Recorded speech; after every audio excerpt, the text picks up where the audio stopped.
Welcome to the Nova League. I'm Gremlin. Today we're going to be taking a look at all the new Pokemon forms announced with the most recent Legends Arceus trailer, and I'm going to be showing you my predictions for their shiny forms, and my theories as to how exactly shiny hunting is going to work in these games. The way this is going to go is that I'm going to show the official artwork for the Pokemon, followed by my 3 guesses for what its shiny could be, 2 that I think that are likely to happen, and 1 that's my personal ideal shiny for that Pokemon.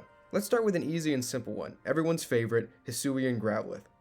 This is what it normally looks like, and here is my first guess as what I think is most likely to be its shiny form. No surprises here.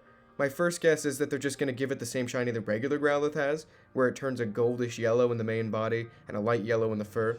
I've gone in just a little darker here just to account for the new form's darker default color, but this is the easiest, most simple guess on my end. My second guess is really similar. I think they could likely give it a yellow shiny that's desaturated to really give it that rock type look.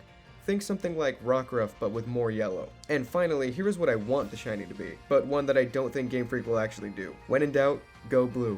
A dark blue fur for this Pokemon doesn't make any sense at all with its typing, but I mean, come on, right? Doesn't that just look cool? Do shinies need to make sense? I have literally no reasoning for this other than just freaking look at it, dude. Next, we've got another Hisuian form, Braviary.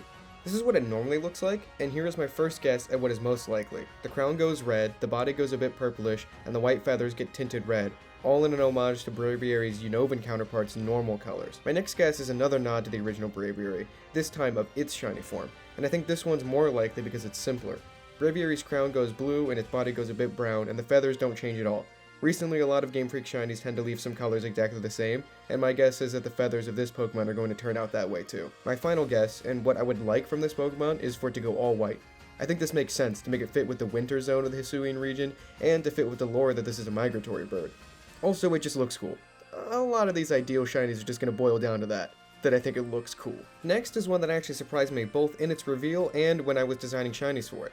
Basculegion. This is what it normally looks like, and here's what surprised me with my first guess. I decided to just give it Basculin's shiny, a shiny that I don't like, and it turned into this, a potential shiny that I do like. Somehow the subtle changes of Basculin's shiny work way better with Basculegion, as the red stripe changing to orange in Basculin's original shiny wasn't a lot of color to change, but because there is a lot more red on Basculegion, it turns into a much bigger change when it goes orange. It's a subtle difference, but one that is cool and also likely. My next guess is that Basculegion is going to adopt some salmon coloration, mostly because the lore of the fish Pokemon is similar to how salmon in the real world work, where they swim up a stream to breed, and only the strongest survive.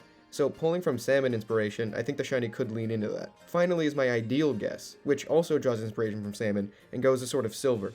I think this is a really cool shiny form, but honestly I actually prefer the first guess, and what I think it's most likely to become.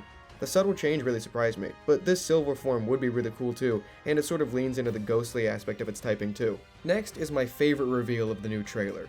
Wyrdeer, the evolution of Stantler. No surprises here for my first guess. It's gonna end up looking like Stantler's original shiny and turn into a gross green. Though I think they might make the green a bit more subdued, just because they can. I wouldn't mind this change honestly, but it would be a bit disappointing for them to finally have a chance to do something cool with Stantler's shiny and then just not. My next guess is along the same lines as the rest, and it's the most boring in my opinion. It might just go a bit brown to mimic the OG Stantler, but then it just looks like a deer. So I really hope they don't do that, but I think they might. This is my ideal guess. Flip that white around and make this deer black as night. It might be a bit cliche, but I do not care. Look at it, bro. I decided to make the antlers look like they're glowing with psychic energy, and if you squint just a little, there's a hint of green in there. Both as a callback to Stantler shiny, and because I think it looks like a glow stick, and I would actually like for them to carry over at least some green into the final design. Next, I'm going to briefly talk about how I think shiny hunting is going to work in these games.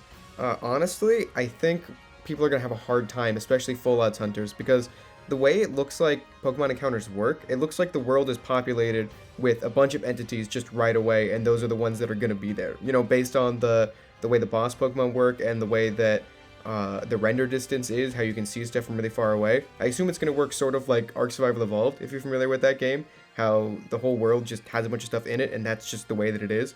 So finding new encounters or forcing new encounters is going to be a lot harder, in my opinion. The way you could do it in Let's Go Pikachu and Eevee, where they show up in the overworld, where you could like reset a route by going into a building and then coming out. There are no buildings here, there's just the one city. So it's going to be hard to like refresh a route's spawns or whatever. And they're going to have to show up shiny in the overworld because there are no like battle scenes. It's all seamless. I think you're just going to have to get lucky. And I'm assuming that sort of fainting a Pokemon, getting it out of the world, is going to open up a new spawn attempt for a brand new Pokemon, and you're just going to have to get lucky. It's going to be really slow. I know a lot of people have been throwing around the idea for method hunting, that you have to fill out like as many as the checkboxes in the Pokedex as possible, because we've seen the Pokedex, and we've seen that each Pokemon has sort of side quests associated with filling out the dex as much as you can. I think that that's going to have something to do with the shiny hunting. I agree with people on that, but as far as full odds goes, I think you're really just going to have to walk around or run around on Wyrdeer and find one in the wild. And the interesting thing with that is going to be that some Pokemon run away or some attack you. So if something's run away, having to catch it is going to be really interesting if you don't want it to leave your sight as a shiny. And I don't think there's going to be breeding in this game as a method, because there's no trainers in the game. We're like the first trainer. They're afraid of Pokemon. Why would they set up a nursery to breed them? So it's going to be really interesting to see how this actually goes. I'm hoping there's going to be an easier way to sort of reset an area's encounters, but until we have the game in our hands, it's going to be pretty hard. So as a full odds hunter, as a newly turned full odds hunter myself, it's going to be interesting to see how slow this is going to be. My guess is, I don't know if this is a controversial take or not, they might, just for this game, raise the odds or make things more likely just for this one game. It might not be 1 in 40/96 anymore. We might go half that. It's going to be interesting to see, but I think in order to counter how slowly encounters are going to be, despite how many Pokemon you see in the overworld, I think they might change the odds just because you can't refresh the encounters. But anyway, that's going to be it for this video. Make sure to like and subscribe, comment down below what you think about my shiny guesses, and try to describe to me what some of your shiny guesses are. Are there any that are your favorite? Let me know. Leave a like, subscribe, and stay tuned for shiny hunts, stream highlights, and more videos like this.